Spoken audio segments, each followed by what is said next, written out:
Je m'appelle Yomi, j'ai fait plusieurs dizaines de millions d'euros avec mes business et aujourd'hui je réagis en live aux scènes de films les plus cultes autour de l'argent. Regardez la taille de ce coffre. Vous pourriez y mettre au moins 3 macabées.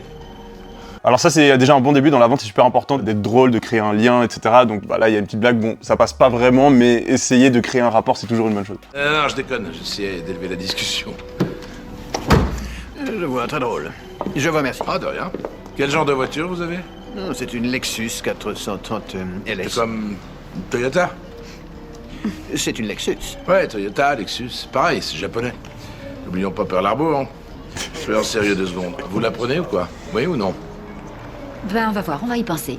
Ok, alors ça c'est l'objection classique dans la vente, c'est les clients qui disent qu'ils ont besoin de réfléchir, etc. Donc là on va voir comment il va y répondre, mais en tant que vendeur, il faut savoir réagir à ça parce que c'est comme ça qu'on perd la plupart des clients. Ils vont pas dire j'achète pas, ils vont dire j'ai besoin d'y penser, et ensuite ils y pensent jamais et ils achètent pas. Donc faut savoir réagir assez bien à ce genre d'objection. Pensez, vous venez de me dire qu'elle vous plaît, vous m'avez posé 10 000 questions. Alors là il fait une grosse erreur, il se vexe, faut surtout pas faire ça en vente, et il est assez agressif depuis le début. Ça peut marcher, il y a une technique, je me souviens, je me suis presque fait avoir à mes débuts dans le business. J'étais dans un magasin Gucci à Barcelone, du coup je posais un peu des questions par rapport à un sac, et là le vendeur il me fait non mais vous voulez l'acheter ou pas, franchement sortez de la boutique. Gros manque de respect, et là automatiquement il y a l'ego qui entre en jeu et il y a une partie de moi qui a envie de lui prouver que oui je peux être dans cette boutique, je peux m'acheter ce genre de sac, et donc j'étais à 2 doigts d'acheter le truc par ego. Et en fait j'ai appris plus tard que c'est une technique que les vendeurs utilisent, ou dans les magasins de luxe et peut-être même aussi dans les magasins de voitures, ben, ils font comme si vous n'aviez pas vraiment le droit d'être là, vous n'avez pas les moyens d'acheter la chose, et ensuite par ego on a envie de prouver et on achète. Ça peut fonctionner, mais là il se vexe et il rentre dans une confrontation, alors qu'en tant que vendeur on a plutôt envie d'être l'allié du client. Question, et j'y ai répondu intégralement. Vous l'avez essayé, adopté, qu'est-ce qu'il vous faut? C'est un gros investissement et il nous faut un peu de temps pour y réfléchir. Pour y réfléchir.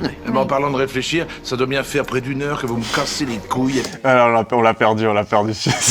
Putain d'accessoires de merde de cette caisse. Écoutez, Parlez-moi des phares, parlez-moi de ci, Vous n'avez parlez-moi pas de le ça. droit de parler comme ça aux clients. Ce qui me concerne, vous êtes tous sauf des clients. Vous l'achetez, oui ou non? Pas à vous. Et je veux voir le directeur. Vous voulez voir le directeur? Oui. Eh ben vous allez voir le directeur. Tiens, le voilà le directeur de mes couilles.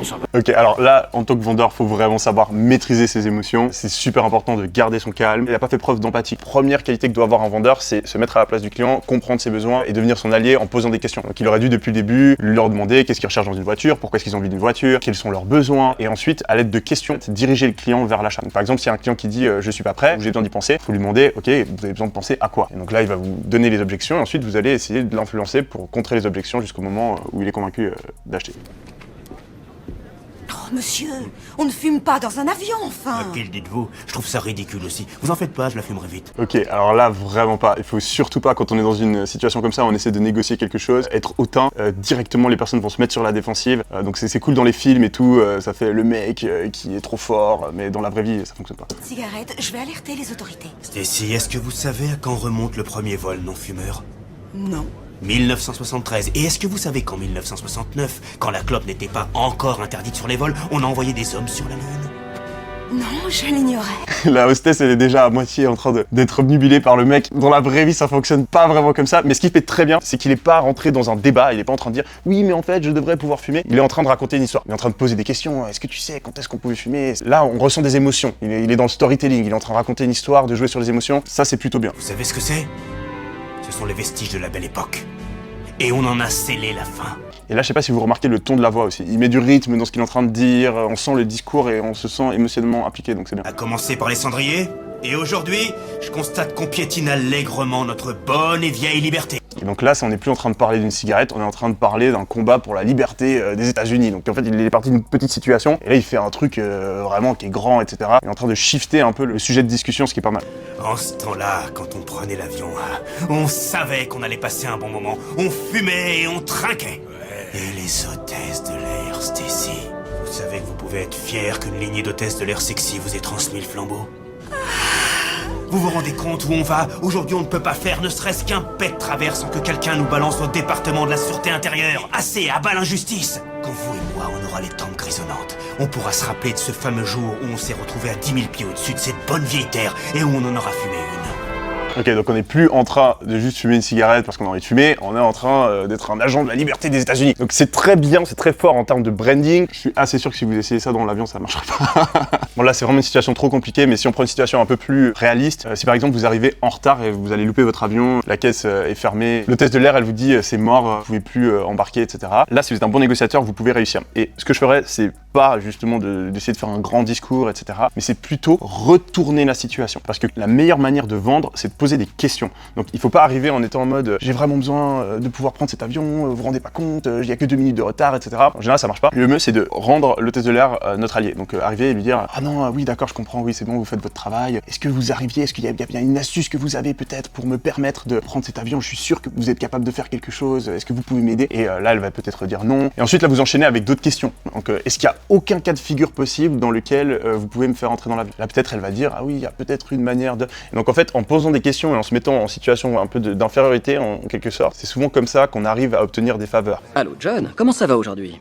Vous nous aviez envoyé une carte postale il y a quelques semaines où vous nous demandiez des renseignements sur des valeurs à 3 sous qui auraient un énorme potentiel, avec un taux de risque très faible. Vous voyez de quoi je... C'est trop sous-estimé, mais le ton dans la voix, c'est ultra important. Et donc, DiCaprio, il le fait très bien. Bon, il a un peu le ton d'un gros vendeur, etc. Donc, c'est peut-être un peu exagéré. Aux États-Unis, ça marche. Je sais pas si en France, faut parler avec autant d'appui sur les mots. Mais c'est super important de faire attention à comment on parle, comment on articule. Est-ce qu'on parle lentement, vite, sur quels mots on va appuyer, etc. Très faible. Vous voyez de quoi je parle? Oui, c'est possible, oui. Ok, super. La raison de mon appel d'aujourd'hui, John, c'est qu'une opportunité vient justement... Là, il est sur le ton de la confidence, il chuchote presque, etc. Et ça appuie sur le fait qu'il est en train de partager un secret, une opportunité vraiment de gagner de l'argent. Et c'est peut-être la meilleure offre que j'ai vue ces 6 derniers mois. Si vous avez quelques secondes, j'aimerais vous en parler un peu. Vous avez une minute? Un autre truc qui est super important quand on vend au téléphone, c'est de réussir à attirer l'attention de la personne et pas qu'il ait envie de raccrocher direct et qu'il dise non, je suis pas dispo et qu'il raccroche. Donc là, en fait, il est pas arrivé en disant je vais vous proposer un truc à acheter. Il a créé un petit storytelling autour, il a créé de l'intrigue. Donc la personne est intriguée, c'est quoi cette opportunité qu'il a à me proposer et elle aura envie d'en entendre plus. Donc c'est une bonne manière de commencer un call. C'est une boîte de technologie de pointe très prometteuse du Midwest. Ils attendent incessamment sous peu le brevet qui va concrétiser la prochaine génération de détecteurs de radar. Il va y avoir des applications... Bon, là, il est un peu en train de bullshit, faut éviter de faire ça dans la vente, vous pouvez pas mentir à vos clients, c'est illégal et c'est un peu l'histoire du film. À la fin, il est en prison et là, il est en train de vendre en gros une action donc, de propriété d'une entreprise aux États-Unis, donc un penny stock, donc une petite entreprise qui au final vaut rien. Il est en train d'inventer le fait que ça va changer le monde. Donc bon, ça facilite la vente de mentir, mais il faut pas le faire. Votre profit sur un investissement, disons de $6 000, pourrait monter à plus de $60 000. Okay, ça c'est super important quand vous vendez, de parler des bénéfices que le produit va apporter. Donc là c'est un investissement, qu'est-ce que c'est le bénéfice d'un investissement? C'est de gagner plus d'argent. Donc il a mis dans la tête de ce prospect qu'il pouvait gagner jusqu'à $60 000. En fait là du coup le prospect a une image, il se met à rêver, il se met à saliver et c'est super important de le faire. Exactement, vous pourriez rembourser votre crédit. Et voilà, le client directement il se dit ah ouais, il commence à réfléchir ce que ces $60 000 pourraient changer dans sa vie et c'est vraiment ça qu'on a envie de faire en tant que vendeur, c'est faire en sorte que le prospect s'imagine la situation dans laquelle il peut être s'il achète le produit. Ce que je peux vous promettre, c'est que même sur ce marché, je ne demande jamais à mes clients de me juger sur mes gains. Je leur demande de me juger sur mes pertes parce que j'en ai très peu. Et dans le cas d'Aerotime, on se base sur des facteurs techniques à la pointe. Alors, on est gagnant à coup sûr. Ok, alors c'est vraiment pas mal. Donc dans un premier temps, il parle des 60 000, donc il fait rêver le client, il lui parle des bénéfices que le produit peut lui apporter. Ensuite, dans un deuxième temps, il va rassurer le client. Donc là, il parle du fait que en tant que vendeur, il a très peu de recommandations qui se finissent mal. Et donc en fait, il est en train de réduire le risque. Le client, du coup, il a un gros potentiel de gain et un faible risque. Donc là, émotionnellement, il a parlé de l'avarice. Donc c'est émotionnel, il crée en fait cette envie dans la tête du client. Et ensuite, il part aussi à la peur. Donc il lui dit non, mais t'inquiète, le risque, il est pas vraiment là. Moi, mes recommandations, elles sont à chaque fois bonnes. Donc émotionnellement, bam, c'est coché. Et ensuite, pour convaincre, il y a le pathos, l'émotionnel, le logos, le logique, et puis il y a ethos, l'autorité. Donc sur le logos, la logique, il a parlé du fait que voilà, c'était une entreprise qui avait des brevets dans, je sais plus, l'aérospatiale, etc. Il y a l'analyse qui est analysée et c'est confirmé. Donc il donne une raison rationnelle, entre guillemets, du fait que ça va marcher aussi. Donc ça aussi, c'est coché. Et après, sur l'autorité, voilà, il a de la prestance, il parle en étant confiant. Je crois qu'ils avaient changé justement le nom de leur entreprise à ce moment pour avoir un nom qui fait vraiment grande entreprise de Wall Street. Le seul petit problème, il pose pas énormément de questions, c'est peut-être là-dessus que ça pourrait être un peu amélioré. Je peux le faire. 4 000, ça vous ferait 40 000 actions, John. Et là, ce qui est énorme, c'est tous les mecs qui sont derrière, qui sont en fait des vendeurs dans cette boîte depuis des années. Et là, il y a Leonardo DiCaprio, du coup, qui arrive, c'est son premier call, et ils sont tous en mode, mais c'est quoi cette histoire? Il y a des vendeurs qui arrivent à vendre plus en un jour que des personnes arrivent à vendre en un mois. Et donc, ce genre de scène, je peux totalement imaginer que ça se soit passé dans la vraie vie. Laissez-moi bloquer cette transaction tout de suite, et ma secrétaire vous rappellera pour vous le confirmer. Ça vous va? Oui, très bien. Super. John, merci de votre confiance. Et bienvenue au centre d'investissement. Pour la petite histoire, dans le film, en fait, Leonardo DiCaprio, il a appris auprès des meilleurs vendeurs de Wall Street. Il était dans une grande compagnie avant. Et là, il arrive dans ce truc de penny stock où les vendeurs, ils font un peu n'importe quoi. Et donc, c'est pour ça que, en fait, ils comprennent rien. Lui, il a été formé avec les meilleurs vendeurs et il arrive dans un endroit où ils sont nuls en vente. C'est décidé, je vais devenir pro. Arrête, je vais devenir pro. Alors pour ceux qui n'ont pas vu le film, du coup Will Smith, il est extrêmement pauvre, il doit gérer un peu son enfant, il essaie de gagner de l'argent en vendant des espèces de machines médicales. Ouais, il est en galère parce qu'il arrive vraiment pas à trouver de taf et qu'il s'est ruiné en achetant justement ces machines. Ouais. Ah, ça, on verra. Tu seras sûrement aussi bon que moi. C'est comme ça que ça marche, tu sais. Et j'étais plutôt en dessous de la moyenne, alors... T'as de grandes chances de plafonner. À ce niveau. Alors, tu vois, tu vas exceller dans un tas d'autres domaines. Pas dans celui-là. Je refuse que tu lances des ballons pour rien du matin au soir, d'accord? D'accord. Ok. Ouais, vas-y, joue.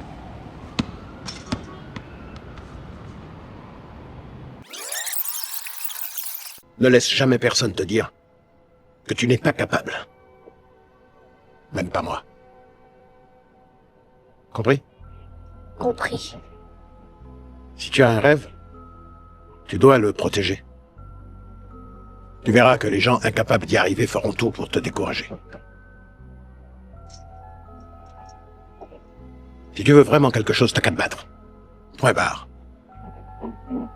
Ce film, c'est un des seuls films qui m'a mis les larmes aux yeux parce que je l'ai vu quand j'étais gamin et pour le coup, ça m'a rappelé énormément de scènes que j'ai vécues dans ma propre vie où moi, mon père, il est arrivé en Suisse sans papier, ses diplômes n'étaient pas reconnus en Suisse, il a essayé de faire les meilleures études en Suisse, pouvoir travailler dans une banque, bien gagner sa vie, même après avoir réussi ses études, il n'arrivait pas à avoir un emploi parce qu'il était déjà âgé vu qu'il avait dû étudier 2 fois les mêmes diplômes, il parlait pas super bien français, il était renois, il travaillait dans une banque à l'époque. Pas super facile. Du coup, il galérait financièrement, mais il s'est battu un petit peu comme Will Smith dans ce film. J'ai presque vécu exactement la même scène, en fait. Il m'a toujours dit, si tu travailles assez dur, si tu te donnes assez, tout est possible. Et ne laisse jamais les gens qui doutent te faire perdre confiance en toi. Ce que la plupart des gens ne réalisent pas, c'est que les gens qui réussissent des choses extraordinaires dans la vie, c'est pas les plus intelligents, c'est pas ceux qui travaillent le plus dur. Non, c'est ceux qui sont assez fous pour croire que c'est possible. Et en fait, en se disant que c'est impossible, en écoutant les personnes qui doutent et qui vous disent « Non, mais devenir basketteur professionnel, c'est pas possible. Non, mais lancer ton business, c'est pas possible. » En écoutant ces gens-là, on s'auto-disqualifie.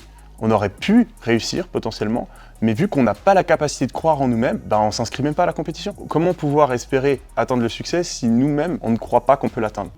Alors manifestement, la facilité d'emploi est le point important ici. Nous essayons de développer une interface plus simple, destinée à l'utilisateur ordinaire, l'homme de la rue. Mais on se bagarre un peu avec l'interface et, pour être franc, les résultats ont été plutôt...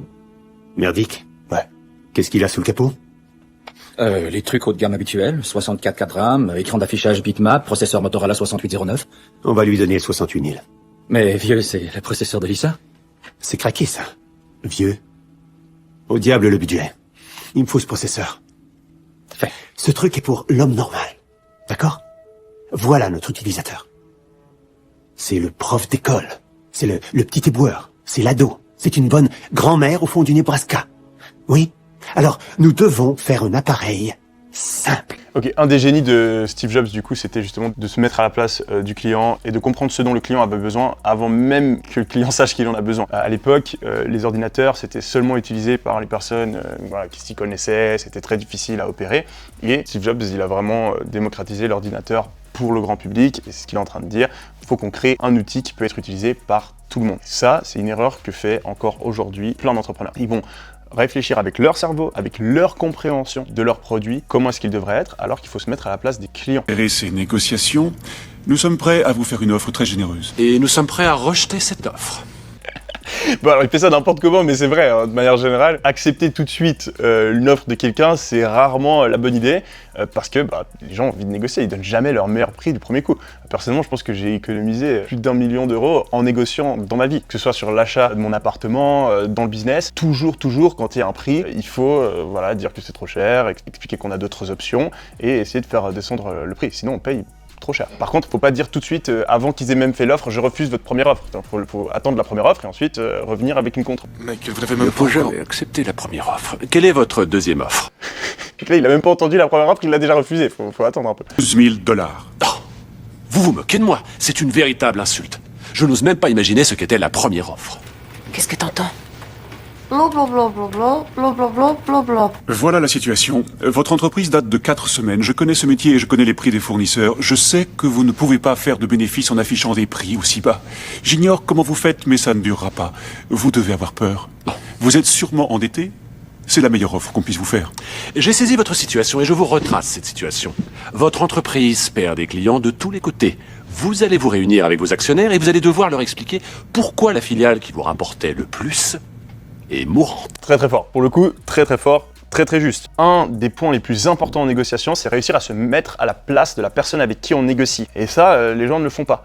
Là, il l'a très bien fait. Il s'est dit, qui est mon interlocuteur? C'est le CFO. Ok, c'est quoi sa vie, c'est quoi ses peurs, c'est quoi ses aspirations? Et donc le CFO, il a peur de se faire virer.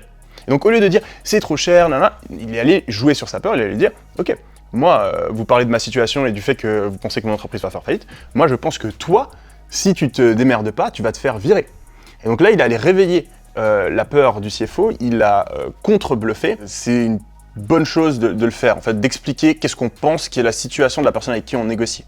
Par exemple, vous êtes en train de négocier un bien immobilier, si vous vous renseignez un petit peu, vous voyez que le vendeur, en fait, ça fait 1 an qu'il essaie de vendre son appartement et qu'il n'a pas réussi, eh bien, un des points que vous pouvez glisser dans la négociation, c'est « Oui, non, je comprends, mais moi, votre offre, je peux pas l'accepter, et c'est pas pour rien que ça fait 1 an que le bien il est sur le marché, et puis j'imagine qu'à votre place, eh ben, ça commence à faire long, et que si vous avez une offre qui est certes un petit peu plus faible, mais qui vous permet de vous débarrasser du bien, vous allez l'accepter. » Ça peut être une technique de négociation, et là, ça a marché. On voit que ça a touché une corde sensible, il a vraiment peur de se faire virer le mec. Et j'ignore si j'aurai le feu vert, il me faudra l'approbation du comité directeur. Si je propose 60 000 $.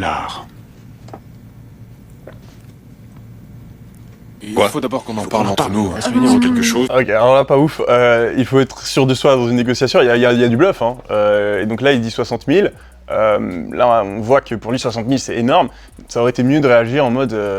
ouais, 60 000, pas ouf quoi. Parce que s'il montre qu'en fait 60 000 c'est beaucoup pour lui, eh bien derrière il a moins de force de négociation quoi. Et un autre truc en négociation, il faut toujours demander pour beaucoup plus que ce qu'on pense que la personne peut accepter. Faut vraiment pas avoir peur. Souvent les personnes justement elles se font avoir en négociation parce que là par exemple 60 000 c'est une somme énorme, il n'aurait pas osé demander autant. Là heureusement il a attendu que les autres reviennent avec une offre. Si par exemple vous pensez que le maximum que les autres sont prêts à accepter c'est 60 000, faut dire 100 000. Au pire ils diront non et vous pouvez toujours revenir en arrière. Mais une fois que vous avez dit un chiffre trop bas, vous pouvez plus remonter derrière. Donc. 100 000 $. C'est riche. Bon, alors vous avez réfléchi et vous acceptez notre offre? On peut dire que c'est réglé maintenant? Non. Il a raison, même si on a une offre qui est déjà très bonne, pourquoi pas essayer d'en avoir une qui est encore meilleure? Au pire, ils disent non et on peut toujours revenir en arrière après. Pourriez-vous nous accorder 1 minute? Oui. Et là, c'est pas bien par contre, parce qu'ils sont pas d'accord entre eux, donc... Ouais, d'accord.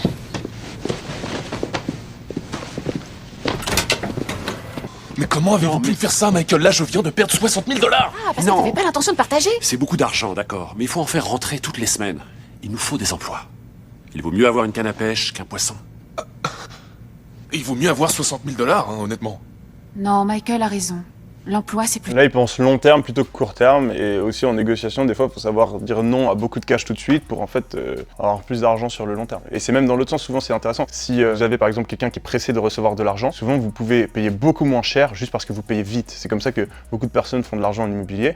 Ils arrivent et ils garantissent à la personne qui vend son appartement un virement dans les 2 semaines, et ils arrivent à avoir l'appartement peut-être 100 000 € moins cher juste parce qu'ils payent vite, alors que les autres ont besoin d'obtenir un prêt à la banque et que ça va prendre des mois. Et donc un vendeur qui est pressé, il préfère avoir l'argent tout de suite. Je veux retrouver mon poste et ma place de parking avec, bien sûr. Je veux une Séverine. C'est fini, ça ne se fait plus. Et je veux que Charles parte. Je ne vais pas renvoyer Charles, il m'est très précieux. C'est très gentil à vous de dire ça, David. Je veux qu'il parte. Non. Très bien, alors reprenez Pam. Vous avez déjà une réceptionniste. À la vente. Merci. Pam n'est pas une commerciale. Mais bien sûr que si. Chez Michael Scott Pepper Company, à son heure de gloire. C'est exact. D'accord. Poursuivez, allez-y. Et Ryan. Ryan a coûté à Dunder Mifflin des centaines de milliers de dollars, Michael. Je vais Ryan... vous dire, David, je me fiche que Ryan ait pu tuer toute sa famille. Il est comme un fils pour moi. Vous vous rendez compte de ce que vous demandez? Là, vous réclamez des salaires, une couverture médicale... Et dentaire, cette fois. Assurance, taxes, sécurité sociale pour 3 personnes, ça va bien au-delà de 60 000 $, on parle de plusieurs millions de dollars maintenant. Et c'est ce qu'on demande. Souvent, si vous négociez avec une entreprise, en fait, pour une entreprise, centaines de milliers d'euros, des millions, c'est pas beaucoup. Alors que nous, en tant que personne, ça peut être énorme. Et donc, faut vraiment pas hésiter à dire des prix qui sont très élevés. Quand j'ai lancé mon premier business, j'ai dû aller négocier avec une boîte de nuit parce que je ferais à l'époque des services de publicité sur Facebook. J'avais 3 packs. J'avais un pack à 300 €, un pack à 500 € et un pack à 1500 €. Je fais le pitch, etc. et je me rends compte que ça se passe bien. Ils font comme ça de la tête quand je leur explique que c'est utile d'utiliser les publicités Facebook, que s'ils le font pas, ils vont perdre des parts de marché. Et à la fin, je me dis, je vais tenter un truc de fou. Je vais dire que ça coûte 1500 €. Comme ça, quand ils disent non, le pack à 500 €, il a l'air beaucoup plus intéressant. Et je dis 1500 €, et là, elle me regarde, ils disent ok, je suis super content parce que c'était les premiers euros que je gagnais avec mon business, 1500 €, c'est fou, mais je me dis merde, j'aurais pu demander beaucoup plus. Et en fait, c'est parce que pour un business, voilà, ils ont des employés qui payent 3 000, 4 000 €, ils dépensent des dizaines, des centaines de milliers d'euros en publicité, en loyer, en frais. Payer 1500 €, payer 2000, payer 3000 € pour un mec qui va leur rapporter des clients avec la publicité, c'est tout à fait acceptable. Faut vraiment penser à ça quand on négocie, se mettre à la place des autres. D'accord. Vous pouvez sortir 1 minute? Oui.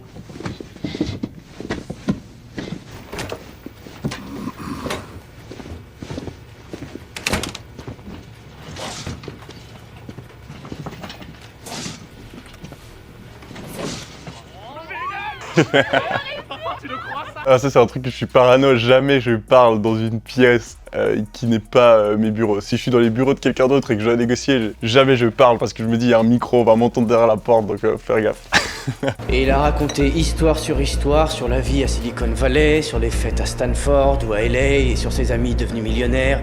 Mais surtout sur le fait que Mark devait à tout prix aller en Californie. Ce qui est quand même vrai. Je pense pas que Facebook, ce serait Facebook aujourd'hui s'ils n'étaient pas allés à la Silicon Valley. C'est vraiment là que se sont créés la plupart des grandes entreprises au cours des 20 dernières années. Et c'est pas pour rien, c'est parce qu'il y a une concentration d'entrepreneurs ultra ambitieux, ultra intelligents. Et il y a des investisseurs qui ont énormément d'argent et qui sont là pour financer ces idées.